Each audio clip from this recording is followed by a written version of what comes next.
What does it cost to live in the fourth largest city in the nation? I'm a native Houstonian. I've been here all of my life. I can tell you how much it just about costs for every single thing. So in today's video, I'm gonna be talking about what does it cost to live in Houston, Texas. If you wanna know what it's like to eat here, play here, sleep here, live here, and the whole nine, stay tuned to this video.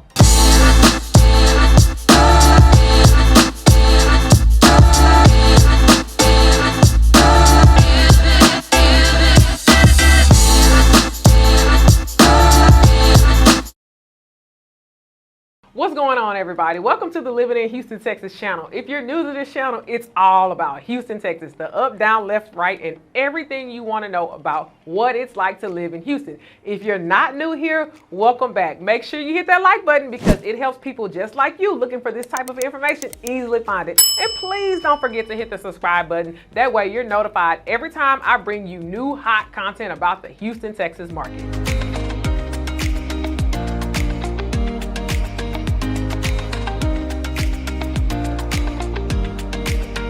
So according to payscale.com, the overall cost of living in Houston is 6% below the national average, guys. And as a native Houstonian, I personally think it's pretty sustainable and affordable to live in Houston. But I'm gonna take some time to break down the numbers and some of the standard costs so you know exactly what you're getting into when you take the time to move to Houston, Texas. Let's break down the housing market, guys. So according to Houston Association of Realtors, home prices sit at about 18% lower than the national average. The median sales price for a home in Houston as of today, and I'm recording this video in October 2022, it sits right at $341,000. So let me kind of break that down, what that means when it turns to like what the median price point equates to into an actual home. So what you will be looking at for that price is your typical 3-bedroom, 2-bathroom home, roughly around 1,800 square feet, give or take. Now, the one thing I can say, of course, home prices change based on location, the neighborhoods, and so forth. In Houston, we have inner city, which everybody has, right? But we also have suburbial. So that does look a little different depending on where you are. So inside the city, you have higher land costs. Everybody wants to be close to downtown and all of those things like that. So with the homes, you will get a smaller home for the exact same price that you would get a much larger home in the suburbs. So that's just something to keep in mind. Like I said, the home prices, they do vary, but on average, kind of if you're looking in the suburbs, $341,000, $350,000 will get you that 3-bedroom, 2-bathroom, 1,800-ish home. Now, what does that equate to for rent? On the rent side, for that same type of home, you will be looking at about $2,300 a month. While overall housing expenses are pretty low, it's important to note that our utility prices are about 8% higher than the national average. Come on, guys, let's get frank. It gets hot in Houston, Texas, especially in the summertime. Those heat indexes can get easily up to over 100 degrees. And so when you have the heat like that, it does take a lot to cool the home. And the main utility in your home that's gonna add to your utility bills, actually your AC. So the more your AC runs, the higher your utility bills is gonna be. So I mean, it really honestly just kind of makes sense. But on the flip side, winters are kind of cool here, right? And so once you hit like the late October, November, December, January, February, you don't even really have to run your AC. And because we're not freezing cold, you really don't have to run the heater a lot either. So you do see higher inflated utility costs in the summertime. And when I say higher, or what does that actually look like? I would say, let's look at a home to cool in the summer months, like the one I described earlier in this video, 3-bedroom, 2-bathroom, 1,800 square feet. On average, you're probably looking like roughly about $185 a month. But again, you could expect much higher utility bills in the summertime opposed to in the wintertime. So getting around Houston does require some form of transportation. We're the 4th largest city in the nation. It's almost impossible to get around just by walking or using public transportation.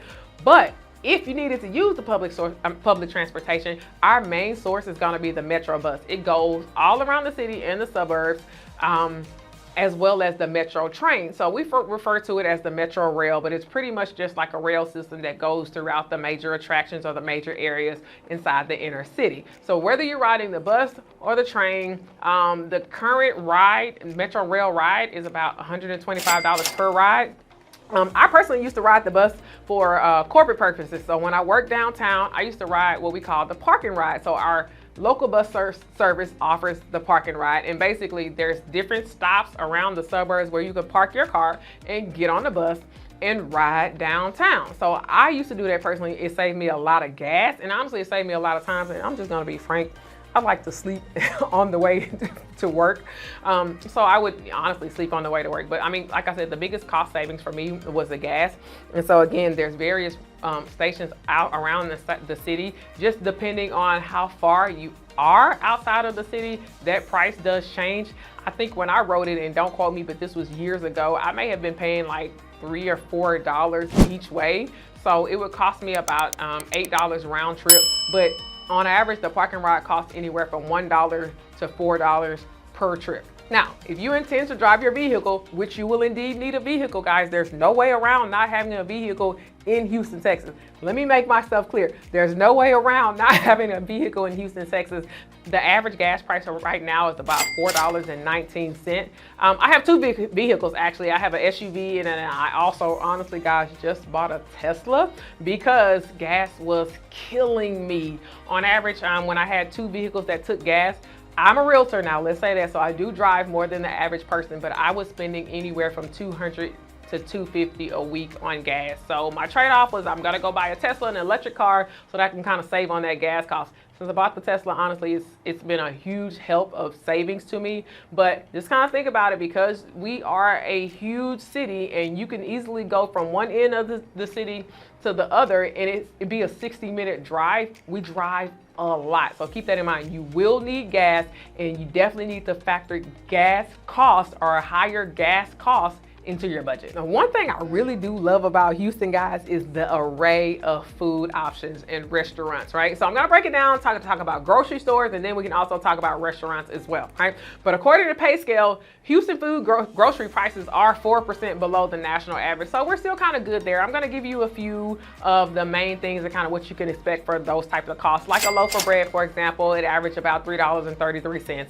A gallon of milk, $2.13. A carton of eggs, $1.51. A bunch of bananas, $3.23. And a burger with no fries, guys. So this is just a burger without all of the extra, not the large combo and all of that. But you get about $5 for a burger. So literally you can expect everything in Texas to be bigger, guys. And that is our food portions as well. If you go to a restaurant, you can expect to get a lot of food on your plate, right? And in my experience, the average cost for a standard meal for 4 people, now this isn't like your high-end fine dining restaurant, but you can spend about $100 to $120. I'll be frank with you. One of my favorite restaurants here is Papa Do's.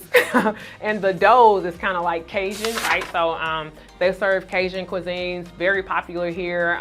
The Pappas family, they own several restaurants here. Very good dining in my personal opinion, right? They're not on the low end, but they're also not on the super, fine dining high end. And when me and my family go for a meal, and I have a family, it's me, my daughter, and my husband, we spend, without drinks and all of the extra stuff, so just for a meal and then, standard soft drinks, we spend about $120. So a little bit more than the average, but like I said, for a family of 4, look for anywhere between $100 to $120 for a standard restaurant here in Houston. Now let's talk about the healthcare. Houston is also 4% below the national average for a standard doctor's visit. With insurance, you can expect to pay around $100. That's typically what I pay every time I go to the doctor or dentist. When I say with insurance, my husband works in corporate America, and he does have the standard insurance policy that most of these corporate companies offer. So our health insurance, I honestly don't know how much he pays for the actual health insurance premium because it's, through his job. But when I go deductible purposes, I always pay around $100. And that includes the pets too, right? I do have insurance for my pets, and we pay about half of that.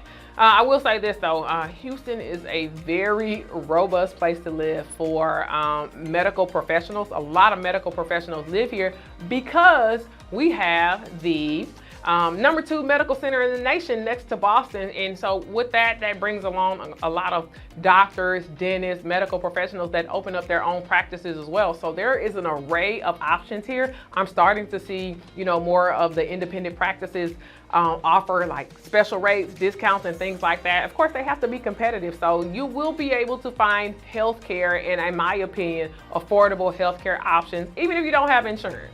So last but not least, I want to enlighten you all on the cost of childcare. So here in the Houston area, guys, we have an abundance of early childhood learning options.